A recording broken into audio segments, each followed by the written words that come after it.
Hello everyone. So today the topic I'm going to discuss is quality function deployment, and it will just be a brief overview, not something extremely detailed, but just to explain you some basic concepts about it, about what it actually is, and one of its major tools, which is known as the house of quality. So let's get started with it. So what is the quality function deployment? Well, as it was described by Dr. Yoji Akao, he was a Japanese, and he described this term in 1966. This concept was created by him, and he described it as a method to transform user demands into design quality, to deploy the functions forming quality, and to deploy methods for achieving the design quality into subsystems and component parts, and ultimately to specific elements of the manufacturing process.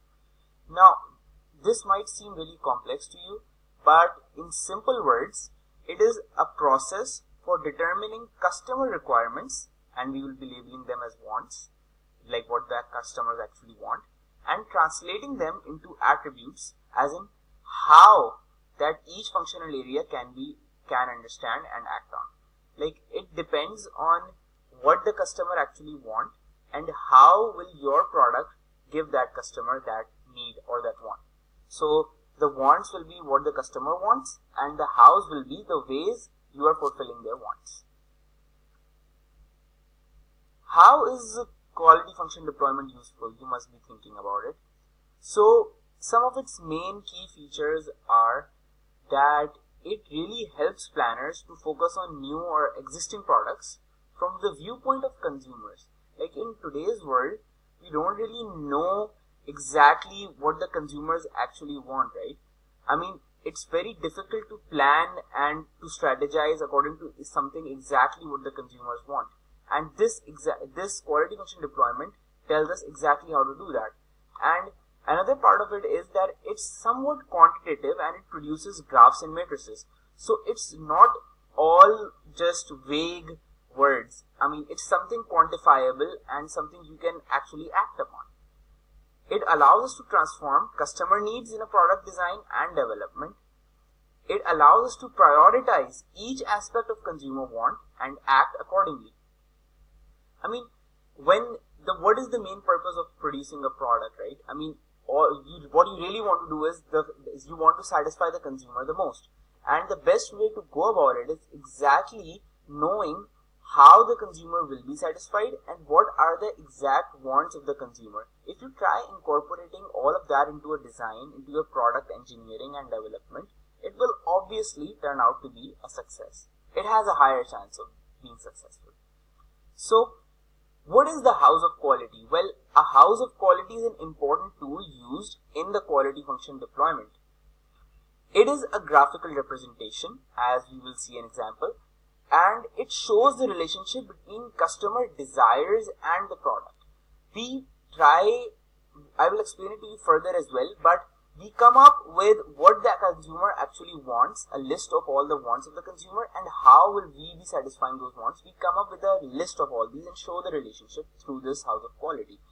Using the planning matrix to create customer wants to how the product will fulfill those wants, as I already talked about it before. It's made up of primarily 6 elements. Those are customer requirements, technical requirements, the planning matrix, interrelationship matrix, technical correlation matrix, and the technical priorities and target section. All of this might seem a little complicated to you, but it will all clear up when we move to an example. So let's get ahead to it.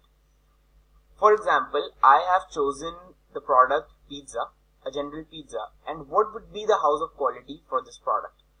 Then the first step is to identify the customer wants. Let's research about it, and I came up with a list of 6 of these, and these are the wants I think that customers would actually want when they would want all of this in a pizza, in a really good pizza. Number 1 is good taste. They would want a lower price. They would want low fats and a healthy pizza. They would want an appetizing appearance as well. Of course, it should be fresh and it should be delivered hot. And there should be a good texture to it. Now, step 2 is identify how the product will satisfy those wants. For example, let's say that we include delicious and fresh toppings in our pizza. We make it of an appropriate size and thickness. We have low fatty vegetables with it. We add optional eatables for taste and texture. We use some good pizza color. And we also add a good density of toppings. What will all of this do? It will actually satisfy the customer wants we came up in step 1. So that was our purpose. Now what is step number 3? Step number 3, we try developing a relational matrix. Now, we have written down all of the ways in which we are satisfying customer wants. For example, our pizza color, our appropriate weight, our low fatty vegetables, and all the other factors. We try to come up with relationships between these factors.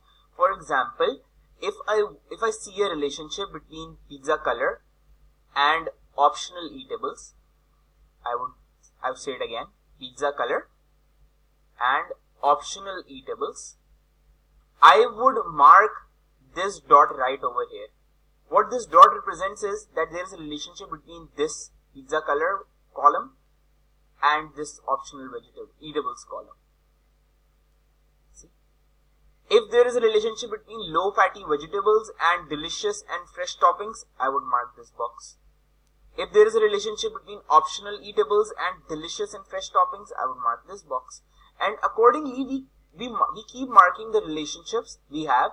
The relationships are developed in such a way that if we are trying to accomplish one, it's easier to accomplish the other, or they are somehow linked to accomplishing. So that's how we come up with relationships. What is step number 4? Well, we took that same relationship matrix and added the customer wants to it. The customer wants section, as we previously decided, were these 6: good taste, low price, good texture, low fats, fresh and hot delivery, and appetizing appearance. Now we have given them an importance rating of how important each factor is. Now this might change for a lot of people and this is quite subjective, but I think from research you can still pinpoint all of it. So we have rated good texture as number 1 quality, fresh and hot delivery as number 2, and good taste as number 6. So this goes in the inverse manner. For example, the highest number is given to the most important property. Good taste is extremely important, so we gave it the highest number, which is 6. And good texture is the least important, so we gave it number 1. Okay, so it is not ranked in ascending order, it's ranked in descending order. Okay, so what we do next is that we develop these relationships. As you see the green dots, we develop these relationships from how we are satisfying it. For example, we have 3 categories of this: low relationship, medium relationship, and high relationship. We have given a high relationship to good taste and appetizing shape, appropriate shape, size, and thickness. There is a good high relationship to both of these, right? If both of these are combined, it would serve as a great pizza. If we say good texture and pizza color, well, there is a medium relationship, not an extremely high relationship. Let's see low fats and health and low fatty eatables, extremely high relationship. So we have labeled it as the high relationship symbol. Once we label all of these and as much as we can, we move on to our next part, and it is our importance rating. We have assigned these rating on a mathematical formula, which I haven't mentioned over here, and it will take a little more while if I get to it. But these have been appropriated based on these columns. For example, this column has more weightage than the first column, and this column has less weightage than the second column, and this is how it goes about. It actually multiplies the weight you give to it according to the relationship it has. So the importance ratings are developed. So according to this matrix, the most important aspect, which has a rating of 45, is that it should have appropriate weight, shape, size, and thickness. This is the most important thing we should be trying to achieve at first. Then comes the low fatty vegetables, and then the rest. So then we move on to completing the entire house of quality. What we have further added is the competition, which is this part, the purple part, company A and company B. Now these two are our competitor companies, and we have analyzed their products as well. G means a good, F means a fair, and P means a poor. and we have graded them on all of this. Like, does it have good taste? Well, yeah, company A has good taste, company B has fairly. Does it have low price? No, both of the companies don't have low price. It's poor in that. So we rank all of this, and then after analyzing all of this, we come up with technical attributes and technical evaluation of our entire product. We analyze the importance, the significance given to each factor, and we come up with, perfect specifications that we think would attract our consumers and would make the product a success and a very quality product.